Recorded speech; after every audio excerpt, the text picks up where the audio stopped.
안녕하세요. 저는 30대 후반 남자입니다. 지방 대기업에 다니고 있으며 현재 연봉은 7천 정도로 생활에는 크게 부족하지도 않은 생활을 하고 있습니다. 20대 후반의 주변 사람들의 소개로 지금의 아내를 만나게 되었고 짧은 연애 기간 동안 마누라가 임신을 하게 되어 결혼까지 하게 되었습니다. 저희 마누라가 사실 인물이 좀 많이 괜찮습니다. 젊을 때부터 길거리에서 캐스팅 제의가 올 정도로 미모가 훌륭했었고 처음 소개를 받고 대시할 때 무진장 무시당했었습니다.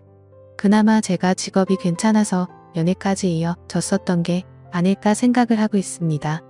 결국에는 승부욕이 발동되어서 노예가 따로 없다 싶을 정도로 매일같이 정성스럽게 연락하고 선물하고 또 만나게 되면 수십만 원짜리 밥을 사주고 그렇게 미친 듯이 끝까지 매달려서 저는 지금의 아내와 연애를 시작하게 되었습니다. 그렇게 연애를 하고 몇 개월도 지나지 않아 관계를 가지던 중 피임에 실패를 하게 되었고 저는 결혼을 마음먹었기에 화가 난 아내를 겨우 설득시켜서 임신 4에서 5개월 차에 결혼을 하게 되었습니다. 생각은 했지만 결혼 이후의 부부관계가 참 순탄치가 않았습니다. 나 때문에 자기 인생을 망쳤다며 매일같이 저를 가만히 두지를 않았습니다. 가끔씩은 술을 마시고 폭력도 행사했습니다. 여자가 때린다고 얼마나 아프겠냐마는 그래도 저는 자존감이 너무 낮아졌습니다. 그래서 그렇게 아내가 화를 내고 짜증을 부리는 때이면 잠시 풀어줄 수 있는 방법이 비싸고 좋은 곳에서 분위기 좋은 외식이나 선물을 해주는 것이었습니다. 그렇게 하면 잠시는 풀렸는데 그게 또 오래가지는 못했습니다. 그렇게 저는 호구 같은 생활을 이어나가고 있었고 결혼을 한 뒤 아이를 낳고 나서부터는 아내와의 잠자리가 소홀해지기 시작했습니다. 아내는 이런저런 이유를 대더라고요. 아이 때문에 못한다. 살 빼우면 해준다. 피임 안 하면 안 된다. 결국 저는 결혼을 하고 나서 아내와의 관계를 이런저런 이유로 하지 못했습니다. 그래서 아내와 대화를 나누었고 고민 끝에 피임 기구를 시술했습니다. 하지만 그렇게까지 했음에도 아내는 관계를 거부했습니다. 진짜 결혼 이후에 1년에 겨우 한두 번 할까 말까였습니다. 혼자서 해결하는 것도 하루 이틀이지. 제가 이렇게 무시받고 천대받으려고 결혼을 했나 싶고 스스로가 한심하기도 했습니다. 그렇다고 저는 아내를 두고 바람을 필 생각은 전혀 하지를 않았습니다. 어린 시절 부모가 이혼하시고 병든 아버지를 봉양하며 호련 단신 고아처럼 살면서 가족이나 가정에 대한 소중함을 누구보다도 잘 알고 절실했었기에 저는 그럴 수가 없었습니다. 그리고 여자 나오는 술집에 2차도 안 갔습니다. 결코 저는 단 한 번도 한눈 팔지 않았습니다. 그렇게 저는 집과 회사를 왔다 갔다 하며 기계 같은 삶을 반복하며 살았습니다. 그러던 어느 날 아내가 대뜸 차가 낡았다며 차를 바꿔 달라는 겁니다. 그래서 아직 더 탈 수 있을 것 같고 집에서 살림하면서 지내는데 좋은 차가 필요 있냐며 다음에 차를 바꾸는 게 어떻겠냐고 이야기를 했습니다. 그랬더니 이런저런 트집을 잡으면서 아주 그냥 마음먹고 그러는지 몇 날며 치를 저를 못살게 하는 겁니다. 그렇게 며칠이 지났고 남자들에게도 뭔가의 촉이라고 할까요? 냉랭한 기류가 흐를 때 갑자기 새한 느낌이 들었습니다. 저는 뭔가 찜찜한 마음에 아내의 휴대폰을 몰래 훔쳐보게 되었습니다. 휴대폰에는 낯선 남자와 나눈 대화가 있었습니다. 정말 그걸 보는 순간 피가 역류하는 기분이 들더군요. 나에게는 전혀 해주지 않았던 말들, 그 다정한 말들, 남편이 들어했던 말들을 다른 남자와 나누고 있었습니다.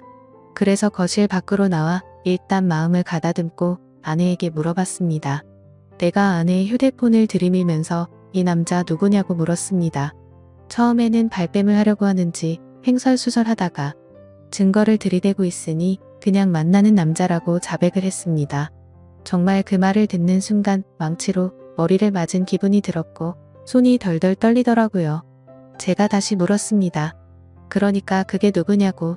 그러자 아내는 저의 절친인 친구의 이름을 말하더군요. 정말 믿어지지 않았고 도저히 현실인지 꿈인지 구분이 안 갈 정도로 큰 충격을 받게 되었습니다. 그래서 지금 내 친구와 바람핀 거 맞냐? 잠자리까지 가진 거 맞냐고 하니까 잠시의 정적이 흐른 뒤에 맞다고 말을 하더라고요.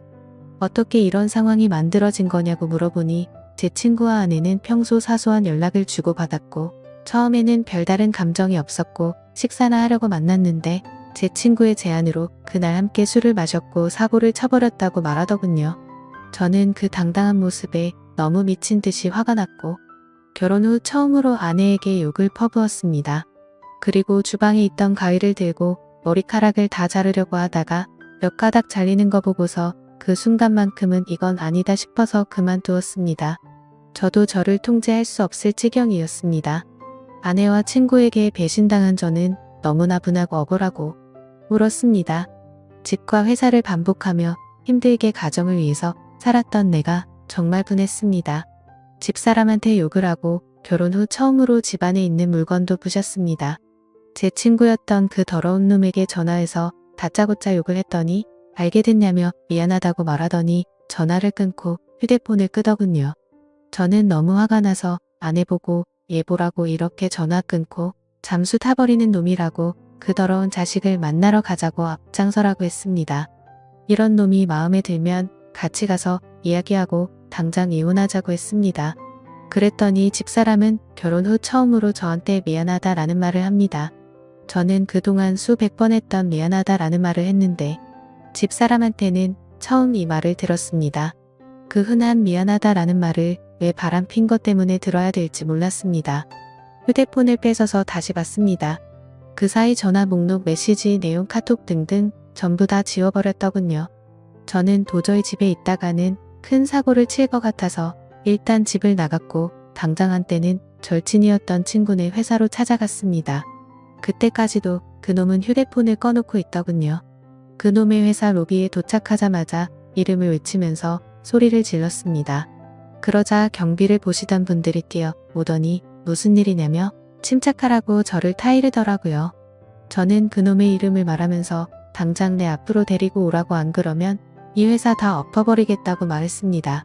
그러자 로비에서 친구에게 연락을 했고 한참이 지나서야 쭈뼛쭈뼛 내려오더라고요.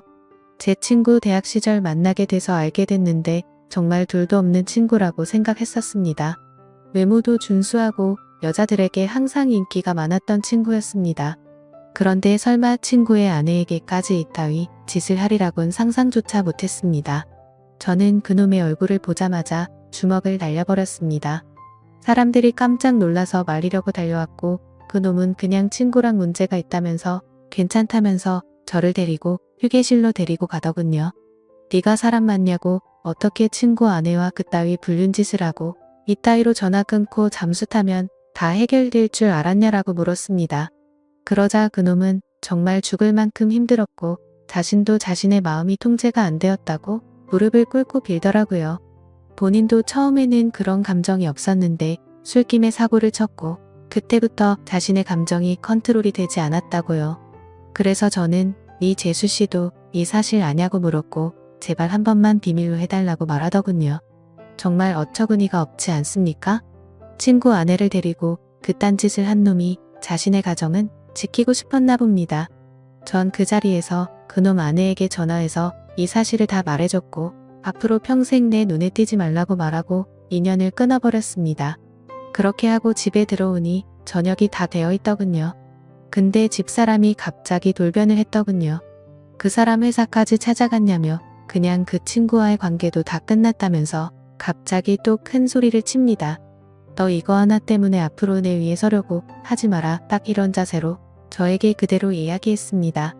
그러면서 당당하게 짐을 싸서 친정으로 가더군요.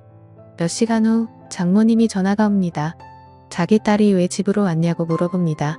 저는 엄마 없이 자라서 장모님을 어머님이라고 불렀고 정말 친어머니 못지않게 모시고 아끼면서 어머님을 모셨습니다. 저는 있었던 사실을 이야기했습니다. 그랬더니 장모님 첫마디가 왜 휴대폰을 뒤져서 이 사단을 만드냐, 자네 친구도 문제다, 왜 그런 친구를 사귀어서 이런 상황을 만드냐, 이렇게 말하더라고요. 꼭지가 돌았습니다. 정말 친어머니처럼 모셨고 그렇게 저를 아끼시던 분이 어떻게 이런 상황에 저런 말씀을 하실 수가 있을까 도저히 이해가 되지 않았습니다. 그러고 평소 다툼을 하면 항상 제 편을 들어주고 조언을 해주던 처형한테 전화를 했습니다. 혹시나 내 편일 줄 알고?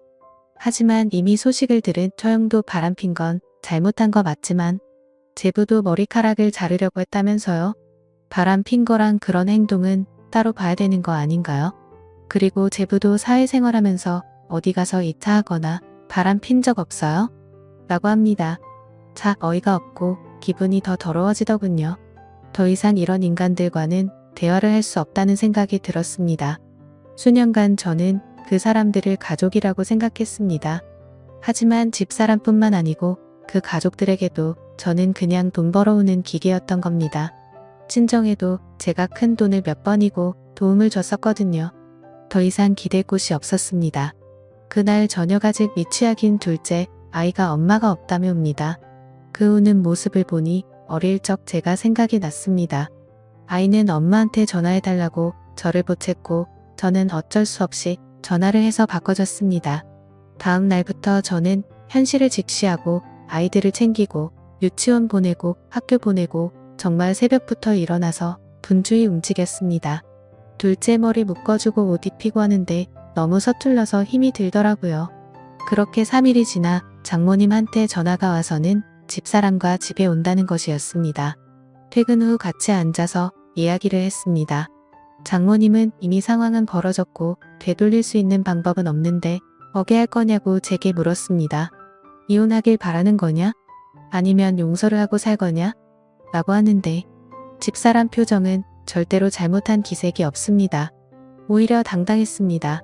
저는 그 모습을 보니 오만정이 다 떨어졌지만 아이들이 옆에서 철없이 웃고 장난치고 있는 모습을 보니 마음이 약해집니다.